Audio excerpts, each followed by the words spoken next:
Developments in Syria are continuing to move at a fairly fast and dramatic pace, following the White House's announcement that U.S. troops would be fully withdrawing from northern Syria. U.S. President Donald Trump is hitting Turkey with harsh new sanctions and tariffs, making good on his threat to, quote, destroy the Turkish economy. But that's little comfort to the Syrian Kurds, pinned down and under Turkey to stop the invasion, to implement an immediate ceasefire, and to begin to negotiate with Kurdish forces in Syria to bring an end to the violence.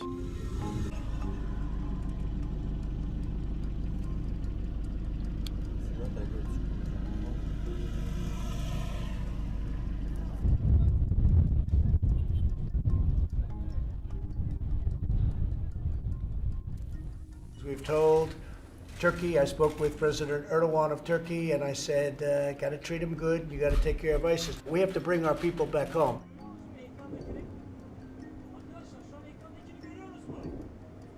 The U.S. and its Western allies are now pulling out of northern Syria, as Turkish forces, their Syrian militias, and now the Syrian army rush in. Once the U.S. realized that they were going to leave, everything shifted. Right. Immediately, the Kurds went into option B. The Kurds, they feel betrayed by the U.S., and they're finding new allies. They say that they've struck a deal with the U.S. enemy, the government of Syrian President Bashar al-Assad.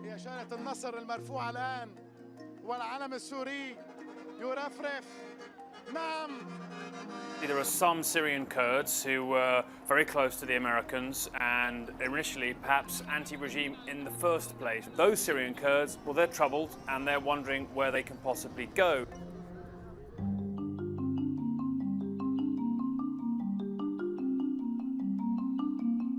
Hundreds of ISIS fighters and their families have escaped, as the SDF shifts some of the men and women away from guarding the camps and toward the front lines.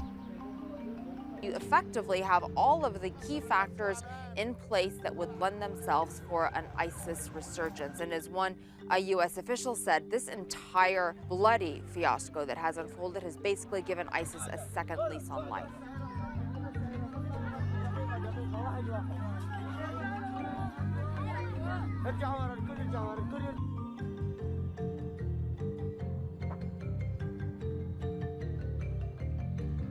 I think this is really the end of a very small but bright chapter for the Kurds, and now there's a very dark future ahead. When Washington steps back, the Kremlin and its allies step in. It's already happening in northern Syria, but is it starting in Saudi Arabia too? It's one of the questions looming over this Russian state visit, the latest high-profile sign of the Kremlin cozying up to the kingdom. Russian officials tell me it's just a natural partnership between the world's two biggest oil exporters. So we really believe that Russia and Saudi Arabia can be very good partners because we share lots of interests in common. Yeah. And this is stability of oil markets, also transformation of our economies that need to grow better. So we expect to have tens of billions of joint investment projects. But this is more than just another business relationship. Russia and Saudi Arabia share strongman leaders with autocratic tendencies, uncritical of each other's alleged human rights abuses, important amid growing US criticism of Saudi conduct. Like its brutal killing of US-based Saudi journalist Jamal Khashoggi last year, which the kingdom blames on rogue operatives.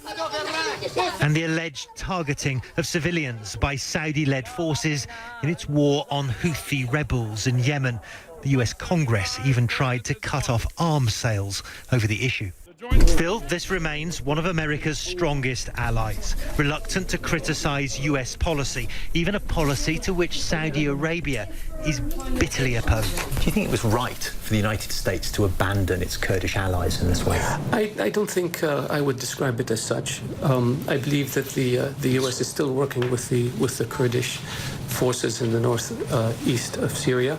And the US has to decide what its policy should be or should not be. Do you agree with the Kurdish leadership that the US has a moral responsibility to protect the people it's been fighting side by side with? I haven't seen that, so I'm not going to comment on it. Of course, it's Russia and the Syrian army it backs now moving to fill the vacuum left in Kurdish areas as US forces depart. That will be noticed here. And while the US-Saudi alliance remains strong, it's Putin on the red carpet right now. Saudi officials tell me the days of a single strategic partner for the kingdom are already gone.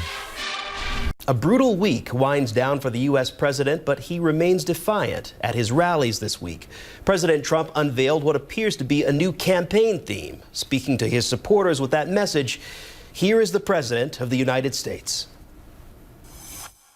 The radical Democrats' policies are crazy, their politicians are corrupt, their candidates are terrible, and they know they can't win an election day, so they're pursuing an illegal, invalid, and unconstitutional impeachment.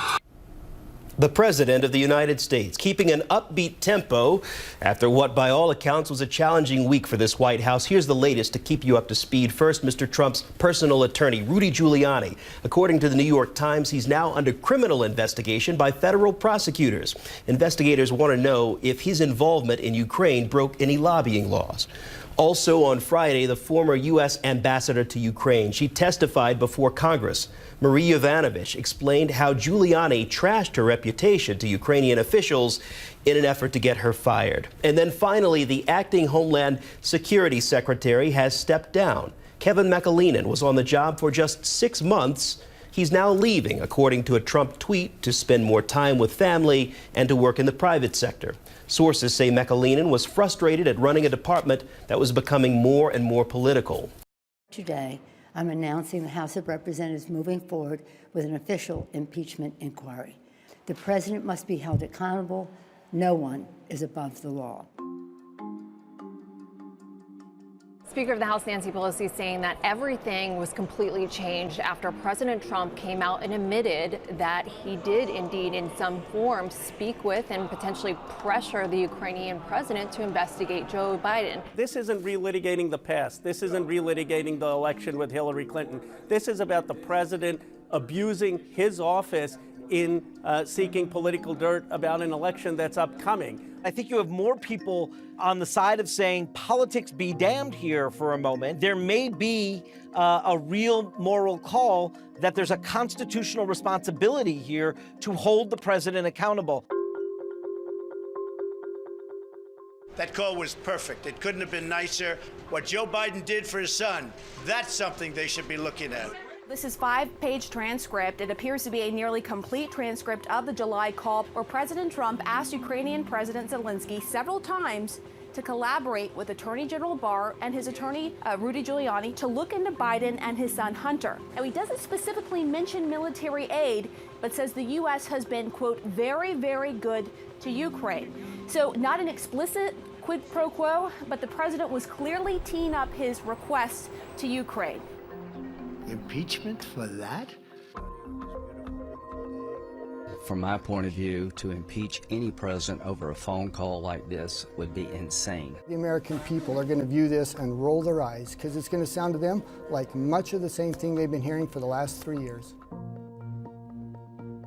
So what's the process? How does impeachment work? Well, the investigation is going to go forward, and if the people in charge of the House of Representatives, the Democrats, think that there is enough to go forward with impeachment, the House Judiciary Committee will consider what's called articles of impeachment, which are specific charges. And if they vote articles of impeachment, then the full House of Representatives will vote on whether Donald Trump will be impeached. Now, if there is a majority in support of impeachment, Donald Trump doesn't lose his office. That's like a formal charge. It's like an indictment. So if Donald Trump is indicted the way Bill Clinton was impeached, then the case will go to the United States Senate. It takes 2/3, 67 votes in the Senate, to remove a president from office. I think everyone believes it's very unlikely in a Republican-controlled Senate. Impeaching Trump could epically backfire on Democrats heading into the 2020 election cycle. They've got plenty of races to focus on winning instead of trying to undo a race that they, sorry Democrats, already lost. It would, simply put, turn Trump into a victim, a place he loves to be. Impeaching Trump in the House without a real chance of the Senate following suit hands the president the ability to say that Democrats hate him so much that they are unfairly targeting him and ignoring their responsibilities to the country.